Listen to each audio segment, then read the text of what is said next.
Welcome to my YouTube channel রাষ্ট্রবিজ্ঞান শিক্ষা কেন্দ্র। আজকের আমাদের আলোচনার টপিক গণপরিষদ। প্রথম প্রশ্ন, গণপরিষদ বলতে কি বোঝো? গণপরিষদ বলতে বোঝায় জনসাধারণ দ্বারা নির্বাচিত প্রতিনিধিদের নিয়ে গঠিত এমন এক সংস্থা যা দেশের সংবিধান রচনা করে। দেশের সংবিধান যারা রচনা করে তাকে গণপরিষদ। 2 নম্বর প্রশ্ন আজকের, সর্বপ্রথম ভারতীয় সংবিধান রচনার জন্য গণপরিষদের প্রয়োজনীয়তার কথা বলেন কে? উত্তর হবে 1923 সালে মানবেন্দ্রনাথ রায়। 3 নম্বর প্রশ্ন, গান্ধীজি কবে এবং কোথায় গণপরিষদের প্রয়োজনীয়তা সম্পর্কে অভিমত ব্যক্ত করেছিলেন? উত্তর হবে 1939 সালের 19শে নভেম্বর গান্ধীজি তার হরিজন পত্রিকা প্রাপ্তবয়স্কের ভোটাধিকারের ভিত্তিতে নির্বাচিত একটি গণপরিষদ গঠনের প্রস্তাব জাতীয় কংগ্রেস কবে গ্রহণ করেছিল?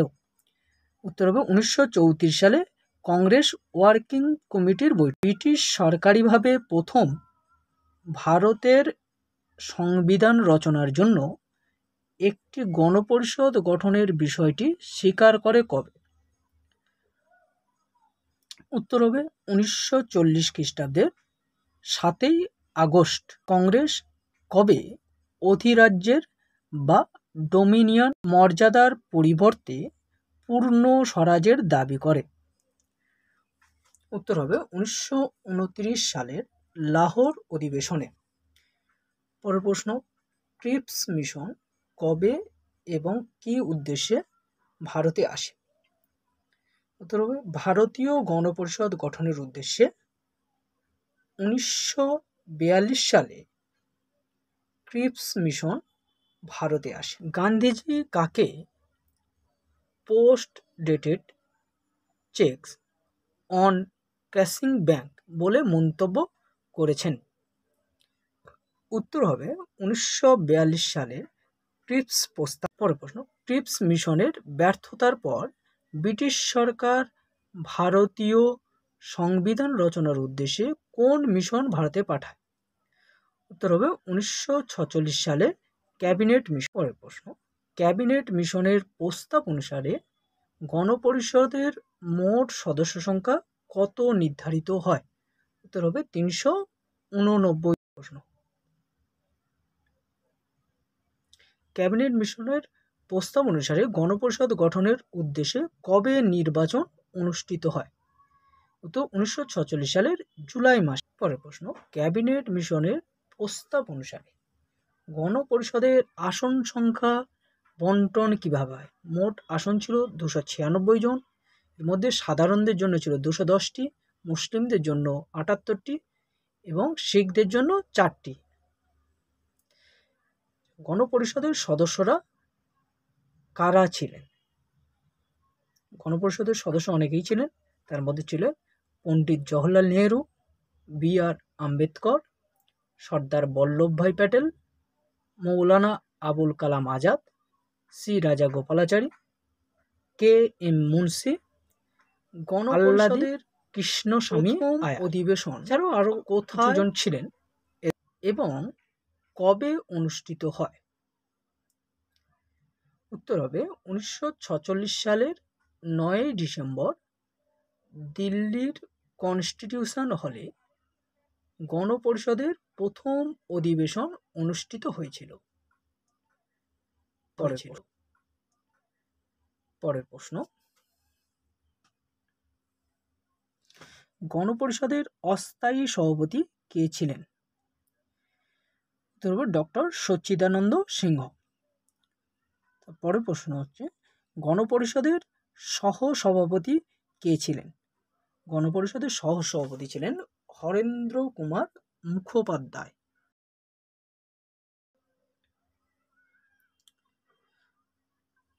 পরের প্রশ্ন, গণপরিষদের স্থায়ী সভাপতি হন কে? গণপরিষদের স্থায়ী সভাপতি হন ডক্টর রাজেন্দ্র প্রসাদ, যিনি পরবর্তীকালে রাষ্ট্রপতি হয়েছিলেন। পরের প্রশ্ন, গণপরিষদে ভারতকে স্বাধীন সার্বভৌম সাধারণতন্ত্র হিসাবে ঘোষণা করার প্রস্তাব দেন কে? উত্তর হবে জওহরলাল নেহেরু, যিনি পরবর্তীকালে ভারতের প্রথম প্রধানমন্ত্রী।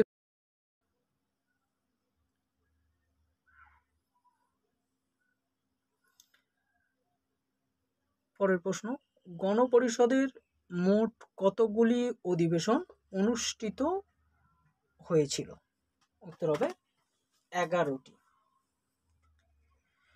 পরের প্রশ্ন হচ্ছে, ভারতীয় সংবিধান রচনার কাজটি সম্পন্ন করতে সময় লেগেছিল কতদিন? মোট সময় লেগেছিল 2 বছর 11 মাস 17 দিন। পরের প্রশ্ন, ভারতের গণপরিষদ কোন অধিবেশনের সময় থেকে সার্বভৌম ক্ষমতার অধিকারী হয়ে ওঠে? উত্তর হবে পঞ্চম অধিবেশনের সময় থেকে। বলে রাখি, পঞ্চম অধিবেশন হয়েছিল স্বাধীনতা পাওয়ার দিন, অর্থাৎ হচ্ছে 1947 সালে 14ই আগস্ট মধ্যরাতে। পরের প্রশ্ন হচ্ছে, কমনওয়েলথে ভারতের সদস্যপদ অনুমোদন করে কবে? উত্তর হবে 1949 সালে। পরের প্রশ্ন, গণপরিষদে ভারতের জাতীয় সঙ্গীত এবং স্তোত্র গৃহীত হয় কবে? উত্তর হবে 1950 সালের 24শে জানুয়ারি। পরের প্রশ্ন, গণপরিষদের সর্বশেষ অধিবেশনটি অনুষ্ঠিত হয় কবে? উত্তর হবে 1950 সালের 24শে জানুয়ারি। এটা হচ্ছে 11তম অধিবেশন বসে। পরের প্রশ্ন, গণপরিষদের খসড়া কমিটি বা ড্রাফটিং কমিটির সভাপতি কে ছিলেন? উত্তর হবে B.R. আম্বেদকর।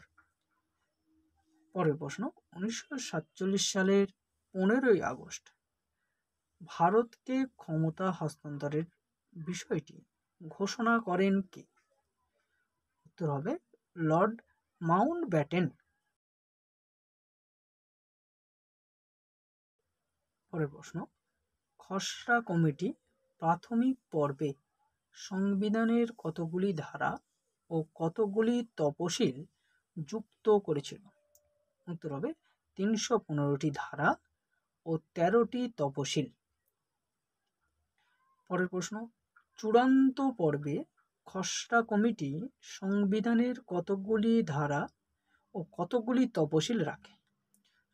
উত্তর হবে চূড়ান্ত পর্বে 395টি ধারা ও 8টি তফসিল সংবিধানে রাখা হয়েছিল। এটা খসড়া সংবিধান।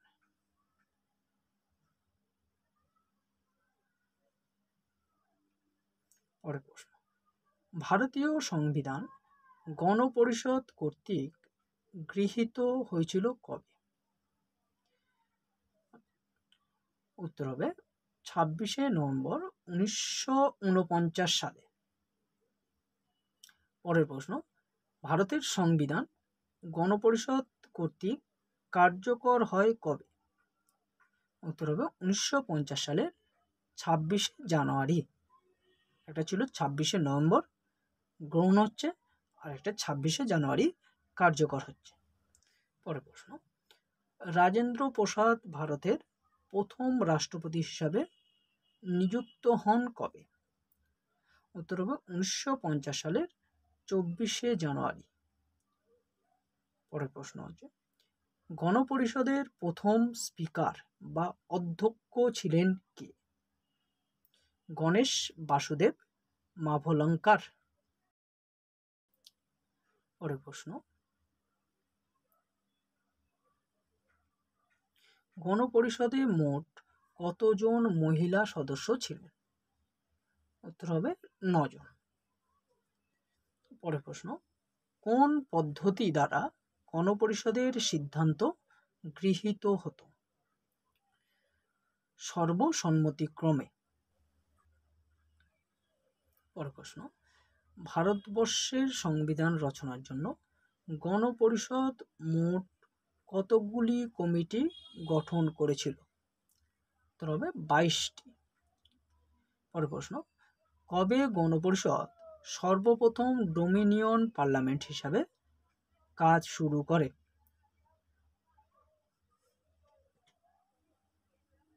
1947 সালে 17 নভেম্বর। পরের প্রশ্ন, কে ভারত বন্ধু নামে পরিচিত ছিলেন? কে ভারত বন্ধু নামে পরিচিত ছিলেন? উত্তর হবে ক্লিমেন্ট এটলি। পরের প্রশ্ন, গণপরিষদে দেশীয় রাজ্যগুলির প্রতিনিধিদের সংখ্যা কত ছিল? উত্তর হবে 93 জন। পরের প্রশ্ন, ভারতীয় গণপরিষদ হলো আইনজীবীদের স্বর্গ, কে বলেছেন? রাষ্ট্রবিজ্ঞানী জেনিংস। পরের প্রশ্ন, গণপরিষদের সাংবিধানিক পরামর্শদাতা হিসাবে কে নিযুক্ত হয়েছিলেন? উত্তর হবে BN রাও।